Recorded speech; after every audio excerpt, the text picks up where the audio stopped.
So binaklas ko na tong binaklas ko na yung piston saka yung liner. Ayan na. So ito ang proseso ng pagbaklas. Basta may mga kahit anong klaseng makina, anong company yan, Volvo, Caterpillar o kung ano pa man, basta may ganitong oil kit. Ang pagbaklas nito,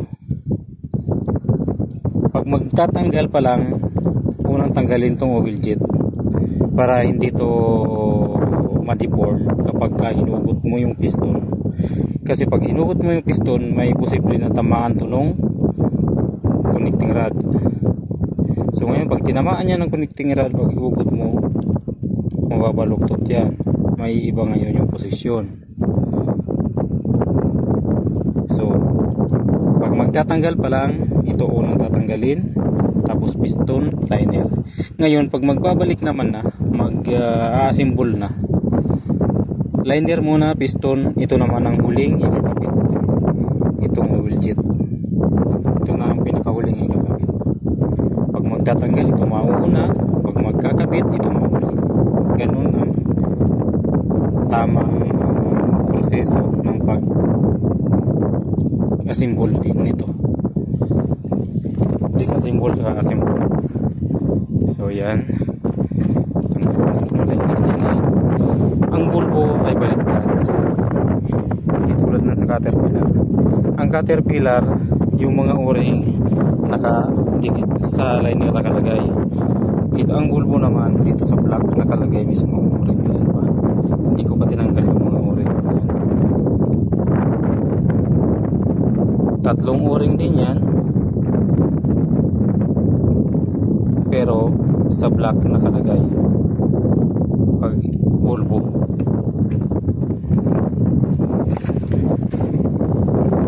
Ang Caterpillar, yung o-ring nya dito sa liner nakalagay. So ito, kaya to nag-mobile, umusok ang breather dahil dito.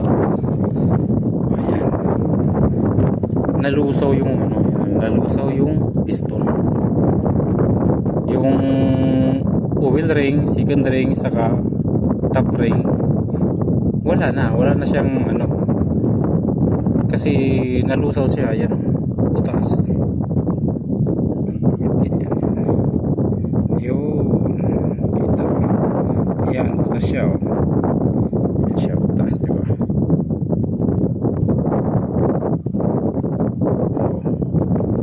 Nawala siya. Tapos putol ang top ring. Ito naman, oil ring is putol. Piston number 3 na butas. Ayan. So ibig sabihin, pag umaandar siya, wala na, loose compression na, kasi singaw na siya. Ito naman, yung oil ring is basa, putol. Yung piston number 4. Itong iba okay naman, wala akong problema. Number 1, number 2, number 3, number 4, number 5, number 6. Ito lang na number 3 saka number 4 ang nagkaroon ng problema. Here. Yung oil ring ng piston number 4. Number 3 is ayan, nasunog na lusaw. Ayan siya. Ayan ano siya.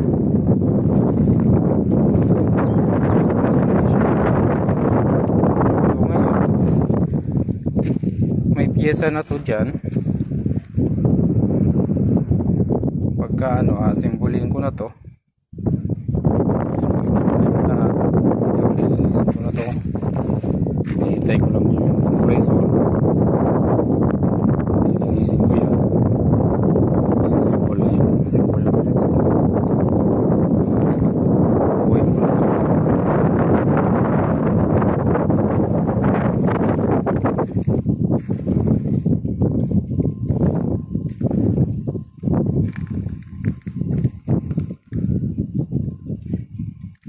Dalawa tong Volvo ang gagawin ko dito. So yung isang bulbo di pa nadadala yung pero yung ibang pyesa nung nandito na. Ibang pyesa nung itong gamit na to. Itong mga gamit na to. Simula ito yung cylinder niyan. Dito yan.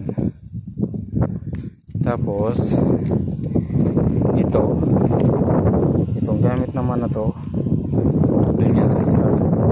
So wala pa dito yung block. Wala pa yung block dito.